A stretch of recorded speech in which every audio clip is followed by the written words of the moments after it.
Welcome to another installment of the Writer's Block. Barry Trammell here in Oklahoma City. Down in Austin, my pal Cedric Golden from the American-Statesman. And Cedric, we're here counting down to the end of winter, and we've got wall-to-wall football. All kinds of football going on, and let's go with the lead. We got word that Jason Witten is coming out of football retirement, leaving Monday Night Football's broadcast booth, going to rejoin the Dallas Cowboys. Cedric, what do you make of this? Well, first of all, I'm thinking Jason Witten, 15 seasons in the league is enough, man. But if it gets him out of that Monday Night Football booth, I'm all for it. He was terrible. There's little doubt about that. But even last year, early in the season, there were rumblings.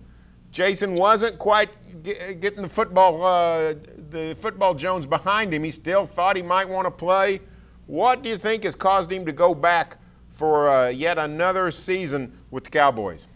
Personally, I'm wondering if the executives at ESPN/ABC said, look, the Monday Night Football thing needs work, and we know that you still have love for the game. Why don't you get that out of your system, and we'll see about trying to get someone else in that booth.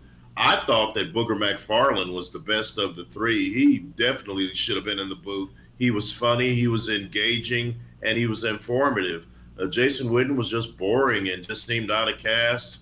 And he seemed miscast, and there was no real chemistry with Joe Tessitore. So coming back to the Cowboys at age 36, he'll be 37 in May. That's his choice, but man, if I'm his wife or his family, I'm like, man, when is enough enough? You know they've got enough money, Barry. He's taken care of his money, and he's been done very well in charitable pursuits. But man, to come back again and play football, that's got to be a crusher for the people who are concerned about his safety. Well, yeah, and it's not like the Cowboys really missed him. I mean, they did okay at tight end and used a fourth-round draft pick last year on a tight end. Blake Jarwin turned into a decent ball catcher for the Cowboys. I just find the whole thing very interesting. You might be right. Booger McFarland might be the way to go. At the very least, it could get him off that contraption he sits on and gets in people's way. Get him up in the booth where he belongs. He looks so uncomfortable in that thing. You know, Booger's got to be pushing 360, 370, and he's sitting on that contraption and it just looks like he's going to fall over at any second. Like you said about the Cowboys, I mean, Blake Jarwin's good. Jeff Swain was decent before he hurt his wrist. So they're doing pretty well at that position. And it's an offense that's not really suited, or that's not built on Jason Witten, as you understand, but especially with Amari Cooper coming in and bringing more of a downfield dynamic. I think the name of the game in NFL is to try to get younger at the skill positions. They just became the oldest tight end team in the league. Well, what I think one thing we can learn from this is a whole lot of these guys, they love to play football. They love the game. It's hard to walk away. Hey, it's hard to walk away, and then when you get into your 50s, it's going to be hard to walk, period. Great point. Great point. Let's get to another segment of the Writer's Block. Say what? Robert Kraft, the stately owner of the New England Patriots, arrested in a human trafficking sting, arrested for solicitation of prostitution in Jupiter, Florida. Out of all the stories that come around the pike, Cedric, this is one we did not see. What do you make of Robert Kraft getting caught up in this sex sting? He had the nerve to go to the Oscars. I mean, this guy has no shame in his game. 77 years old. All I got to say, Barry, is Viagra is a hell of a drug. Good for Robert Kraft, but got to question the judgment of a guy who's worth $7 billion going to a seedy massage parlor. You know, that's not something I'm into. I can't speak for everybody, but if I could use just a little abstract example of it.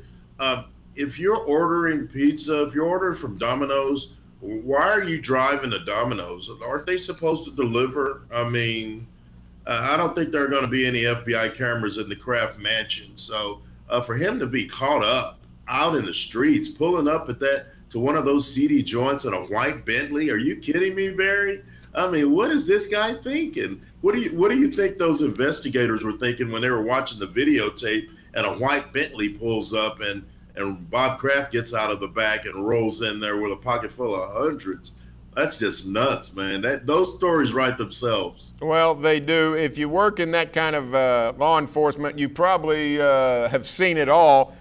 Here's what I wonder. How much does this stain the New England Patriot and the Robert Kraft legacy? You know, this is not a franchise that's been void of controversy. Bill Belichick with the Spygate, basically cheating.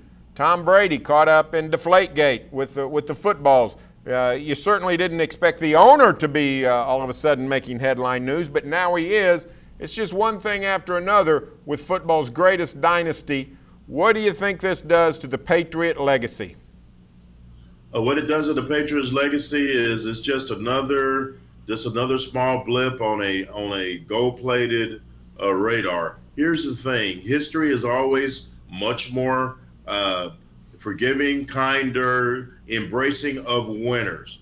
If Bob Kraft was the owner of if he was Mark Davis, who hasn't won anything since his dad died of the Oakland Raiders, he'd be getting eviscerated. But he's Bob Kraft. He's got, what, 6 Super Bowl rings. Only the Steelers have the same amount. So he'll survive this. Rich men in America always survive scandals. This is a misdemeanor. He won't do 1 day in jail. He'll pay a hefty fine, release a statement saying that, you know, it happened. It's unfortunate. I'm sorry. Who do we play next? You're probably right. Probably right. He will face some. He'll face some discipline from the NFL, a suspension, a hefty fine. The question is how much. That we don't know. Let's get to our final installment. Yeah, you think about it, Barry. Yes. He'll get a fine. It'll be hefty. But last I checked, Bob Kraft has never thrown a touchdown pass. He's never made a tackle, and he's never run the football. The New England Patriots, as long as Belichick and Brady are running things, are going to be right where they need to be. It's a good point. Let's get to our final segment of the Writer's Block, and let's go to must-see TV, because coming to a screen near you, perhaps in one of these new American Spring Leagues, is Johnny Manziel, because Johnny Football no longer associated with the Canadian Football League, cut by the Montreal Alouettes, who say that he's now ineligible for anyone in the Canadian Football League because of breaking of his contract. What do you make of the divorce of the CFL and Johnny Manziel, Cedric? And does this mean that the AAFL is headed to a contract with Johnny Manziel? Oh yeah, it's really sad. Johnny Football's gone to Johnny Freefall. I mean, how much lower can you go? Is he going to be pumping gas at an Exxon in 3 weeks? I don't know, man.